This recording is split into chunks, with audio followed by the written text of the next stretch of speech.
Welcome to Impossible Mission, the video game show that recognises that it's impossible to talk about video games without pissing someone off. I am Rob, and I have been joined today by Prob. Hello there. Hello. It's raining as we record this, and I had to put the light on my recording remote because, obviously. And it was like John Cena, you can't see me, so I put the light on, and then I'm fine. We're all good. Well, yeah, I mean, you were sitting there in the dark. Obviously, we can't see you. I just, because there's going to be thunder in the background, I was just hoping that you'd be sitting there in the dark and suddenly the lightning would crash through the, flash through the window, and then thunder would roll. It'd be like something from the beginning of a horror movie. I watched a good horror movie recently called Vicious Fun, just quick before we get into the episode. It's about it's on Shudder, about a self-help group for serial killers. And one of the serial killers within the self-help group for serial killers is going on a vendetta of killing all the serial killers. Really nice idea, I thought. But anyway, this is not what we're talking about on this episode of Impossible Mission. This week, I introed it kind of lightheartedly because it's a heavy topic and the internet is taken to talking about it in very heavy, dramatic terms. Yeah, PlayStation and indie developers. It's a tale of... It's kind of a tale of extremes, isn't it? Yeah. When you get right down to it. It started from a Twitter thread where he said, "I'm not naming names."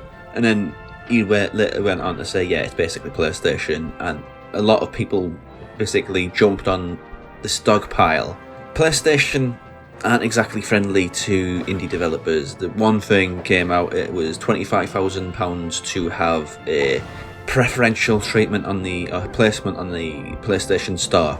And most everybody who isn't in a working relationship with PlayStation is essentially given a caseworker who goes over their placement and putting them on the store. And more often than not, the people who do this aren't particularly well equipped to do the job. Sales as well, that was another one where if somebody wants to put their game for sale on the PlayStation Store, they can't, where they can on other platforms.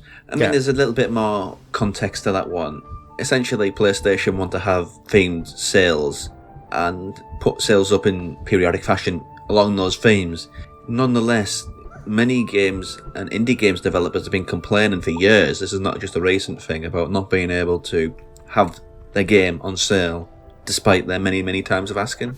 So there's lots of things going on there. Yeah. The thing that bugs me about this PlayStation thing, right? PlayStation have just bought a couple of developers, yeah? Yeah. Right, and don't worry, I am leading back to the indies with this. They just bought Housemarque and Nixes, and there is a rumour that they're going to be buying Bluepoint. A leak, Marlon. A leak. Yeah. A leak, rumour, whatever you want to call it. And for a long time, and I'm going to play devil's advocate on the side of PlayStation, because I know a lot of people have been bashing PlayStation at the moment. For a long time, what I think has happened with regards to the PlayStation side of things, and I'm not being an apologist for PlayStation, I'm just trying to explain the situation as I see it. I think that they've been so focused on what's happening outside that they haven't focused on keeping themselves up to date with the trends and the changes of the gaming world as it changes and evolves over time. On that, there is credence to that theory, because where Microsoft are talking about Games Pass and putting their stuff on day one, and they're not about devices, it's about subscriptions. PlayStation are very much on this old idea of you need to buy the device, you need to pay this much for the game, and not putting in new expensive experiences on a streaming platform. So there is credence to that. PlayStation are very much about 5 years behind the curve. Love them as I do. Yeah, and the thing is, one of the things that suggests that, again, what we're surmising to be the case is the state of PlayStation now. It's only recently... They are pulling the finger out their ass in recent months. Yeah, but only now. Since the advent of PlayStation now, they basically got to a library of 700 or so games, yeah? Which far outstrips Games Pass, let's be honest. Fine. But then it just seemed to stagnate. Yeah. It's not that the fact that you can have 700 things on a service, it doesn't make them 700 current contemporary things that people are interested in. Yeah, or 700 good things. Yeah, just to clarify there. That's what I think has happened. I think they've been so focused on competing and gaining a market share that they've let pretty much everything else that is the foundation of what PlayStation is, and the dream of PlayStation that it was, or the dream of PlayStation from the beginning, I think they basically let that fall by the wayside a little bit. Let's reword that a little bit. I mean, PlayStation have been so focused on the mainstream gamer that they forgot about the layers underneath it. They overlooked the layers underneath it. And the layers underneath it have become much more...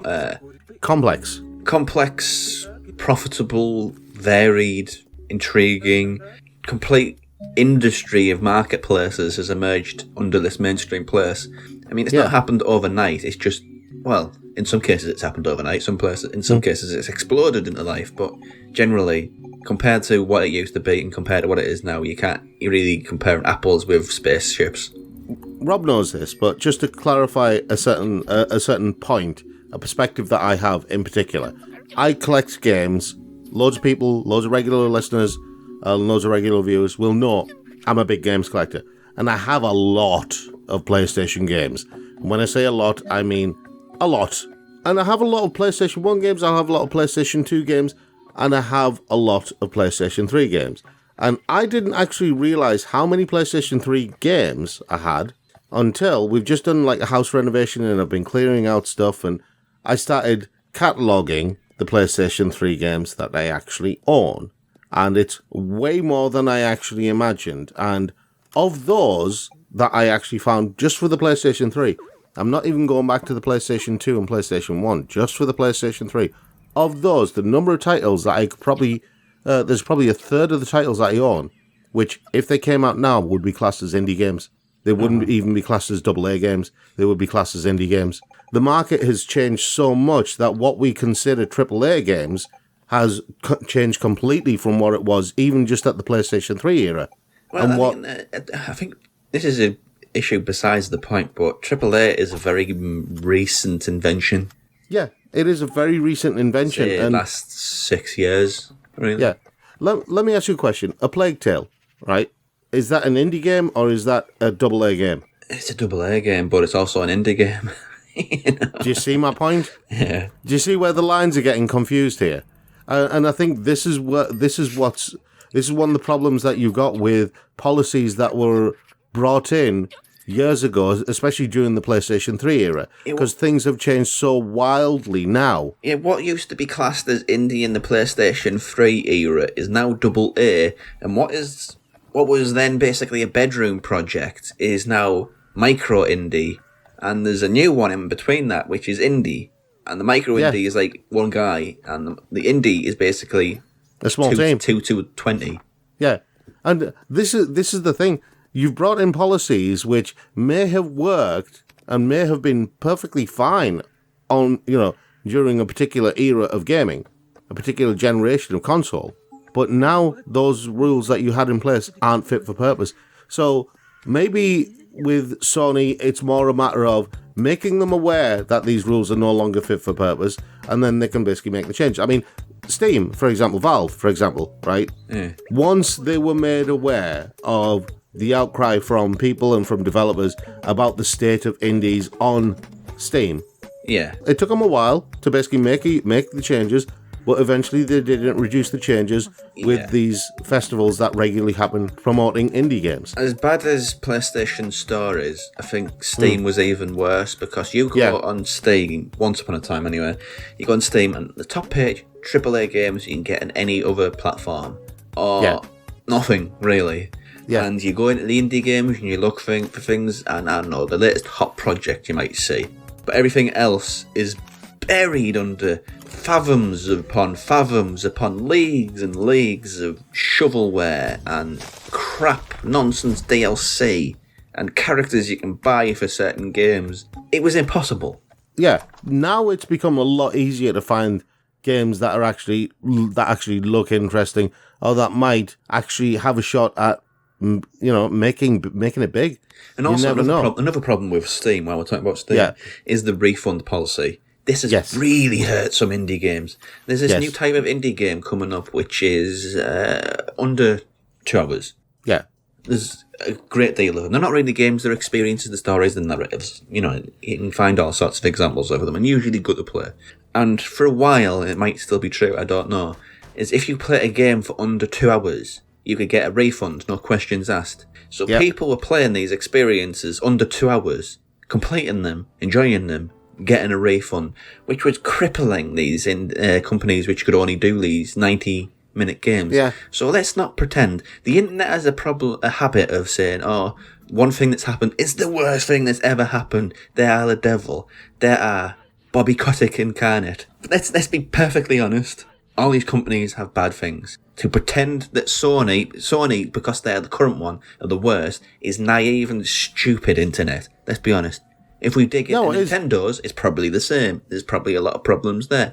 If we dig into Microsoft, there's probably a lot of problems there. I'm sorry, but how many games were basically lost to posterity because of Nintendo's store closures? Yeah, Nintendo doesn't care about game preservation at all. Yeah, so there's a lot there's a lot of things you can accuse at every platform, every developer, and every publisher.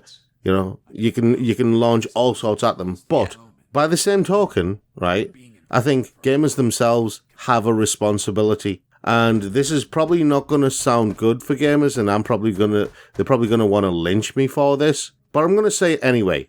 If you actually gave a damn about the medium of video games, you'd get off your ass and do something. Well, there's this figure of speech that say you vote with your wallet, and people say, oh, I hate this, oh, I hate that, but they still go ahead and buy it anyway. That's my point.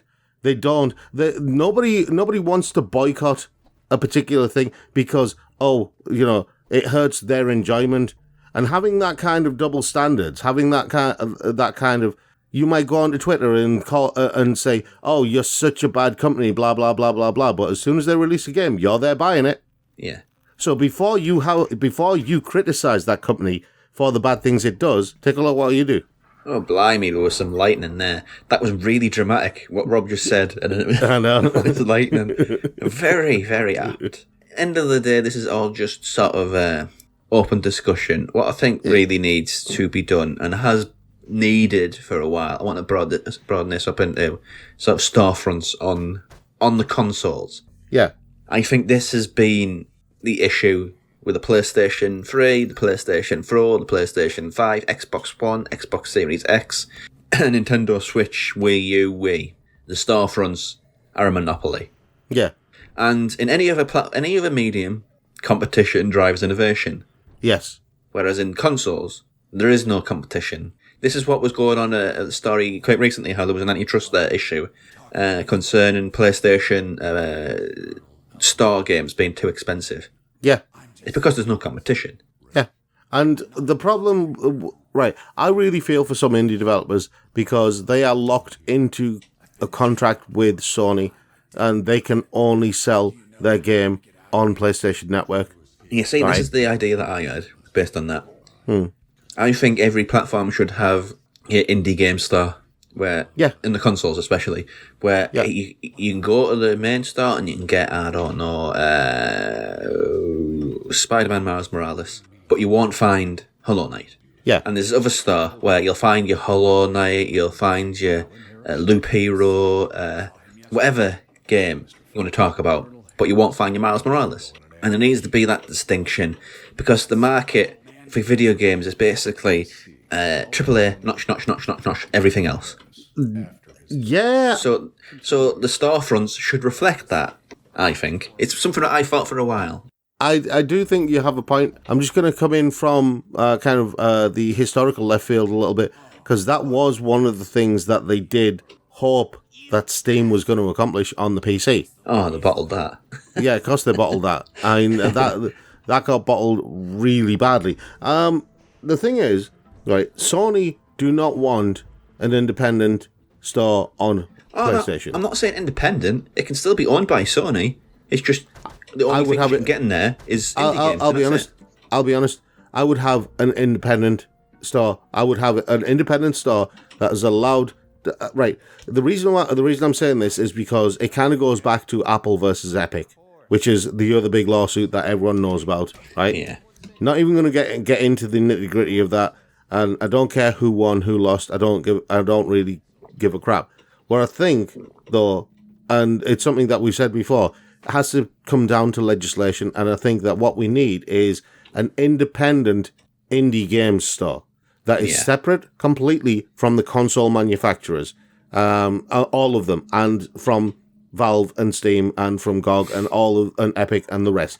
It needs to be an independent one, preferably run by a network of indie developers who basically maybe they have unpaid directorships for it, but it's there to represent the interests of indie developers all over the world. Yeah. Right? So kind of a quorum for indie developers where they can come and meet up, and they can also present their games and sell them. Now, I know that Itch kind of had some ambitions a little bit along those lines. Didn't quite work, but I would love to see that, and I would love to see that as something that would be embraced by Sony and said, okay, this is an alternative storefront, but we're going to allow it on our PlayStation because they are making games for the PlayStation. They don't have to be tied into an exclusive contract from us. They can also make games for other platforms and actually survive as a developer. Yeah. And I think that is the key thing. How many of these developers have had really good ideas, but those ideas have basically been strangled at birth because of costs? Because of costs. Yeah. And that is what... Right. I keep saying the same thing. Don't waste talent. It's too hard to come by. And so many indie developers get put off making games because the walls are just too high, the barriers are just too big, the costs are just too much. They go off and do something else. Okay.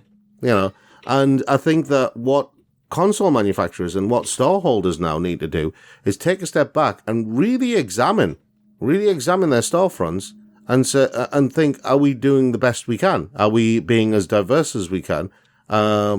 Is there space for an independent storefront that just represents these smaller developers? Yeah, of course there is. It's about desire. I think there is. It's about desire for it at the end of the day. Yeah. And that is a question that can only really be answered by Sony, Microsoft, and Nintendo. I know Nintendo doesn't have any desire for it, but Nintendo and indie games are doing quite well as is. Could do better, obviously. They could all do better. But yeah, there's got to be that desire for the companies to actually make these storefronts and provide a legitimate, open and fair platform for all indie games. Yeah, but the thing is, it will never happen as long as one of the big three console manufacturers is at the helm of it. It will never be independent and free and fair because they will always think about their own interests first. It won't affect them, though, at the end of the day. The thing is, it won't affect them at the end of the day, but if they are at the helm of it, it will be steered and geared towards their interests. So they can't be at the helm of it. That's why I said it has to be like a quorum of indie developers from small to medium size, even some of the larger ones. But it has to be aimed and run solely by indies. Yeah, have like powerful groups like Devolver and Annapurna sort of be pivotal figures in it. Being pivotal figures and leading the way, and let people benefit from their experience as well. Because I don't know whether this was a news story or whether I'm just imagining it in the heat of the moment, but Devolver Digital were talking about going public with their shares, and I think they were quoted as being worth £1 billion in the stock exchange. I think so, yeah. Which, for a company which releases stuff that they do, is a monumental, staggering achievement. And fair play and well done to them for doing that. Yeah, well, I mean, it just goes to show that the medium of video games and the people who play video games, there's a diversity there that is that you won't find in anything outside of probably comic books, I'd say. Yeah, comic books is even more of a mess than video games is. Yeah. Which is amazing, but it is. And when I say comic books, I'm including manga in that as well. But yeah, I think that that's the only thing I can think of that is probably more diverse than video games. But in terms of entertainment media that we can consume on a daily basis easily, video games is the most diverse, barring the obvious exception. I'm going to close on this thought. Yeah. There was a comment made on the news recently by I think it was a analyst of retail analyst on the news, who said basically, in regards to the closing of Gap, I think it was, that the pandemic has exaggerated mediocrity and the closure of mediocrity. If companies were struggling to get by, the pandemic sped up their demise. And I think that's true of video games, really. These fissures and cracks in the video game industry, the problems, probably could have went on fine for another few years. Nobody would have bothered. But the pandemic has revealed them more than I think anybody ever wanted them to be revealed. Yeah. So now is the time for video game industry to sort of take stock of what is what and what matters, and really push forward for the future. Because when an industry becomes the biggest on the planet by far, more eyes are on it. Yeah. More and more eyes are on it. And I think, all those things together sort of are creating this pot boiler moment of things need to change for the better. And the YouTube influencers, let's call them, and Twitter comment threads, they're too hysterical and caught up in the moment to look at the big picture. And I think that's what we were trying to do in this video. That is exactly what we're trying to do in this video, because and I want to call out the influencers and the YouTubers, right? I am going to call you all out, all of you, right? You because girl. No, but at the end of the day, they are the first ones to criticize, but they're also the first ones to buy, right? If you truly believe, if you truly have the courage of your convictions, all of you, then vote with your wallet, don't buy their products, and actually go public and say, I am no longer supporting you until you change your policies. Do it. I challenge you to do it. And on that, if you've got anything to add to this conversation, please do comment below, because it's a heated conversation, it's an interesting conversation. We'd love to hear from you, and we'll chat back, as long as it's not insults, because if it's insults, I will delete your ass. He means that quite literally. Yeah, I'll come into your house with a giant eraser, and your ass will be deleted. With Henry the Hoover, and I'll just, me and him together, man, we'll take over the world. Just to lighten it a little bit. But yeah, please do subscribe, click the notification bell, like, subscribe, whatever. If you're on podcast providers, do. And the Impossible Mission Omni feed, please do subscribe on that too, and give us a rating and a review. That does help a great deal. Yeah. But yeah, Patreon. We got exclusive content. Some Patreons are on the screen right now. Please do join them. Please do help me. Allow us to do more content and grow as a thing. But until next time, where hopefully it'll be a bit less heated of a Impossible Mission, and I think it is actually. So yeah, we've got some other episodes coming up. Yes. What do we have? We have a really, really, really good one, and it's all about lighthearted entertainment. It's all about what could be the future of video games. We're talking about wholesome games. Talking about games where you don't have to fight. I mean, how cool an idea is that? Well, we'll find out in the next episode, won't we? Not to leave it too open-ended. We want them to come back for that episode. But yeah, until then, thank you, and we will see you in the next video. Bye!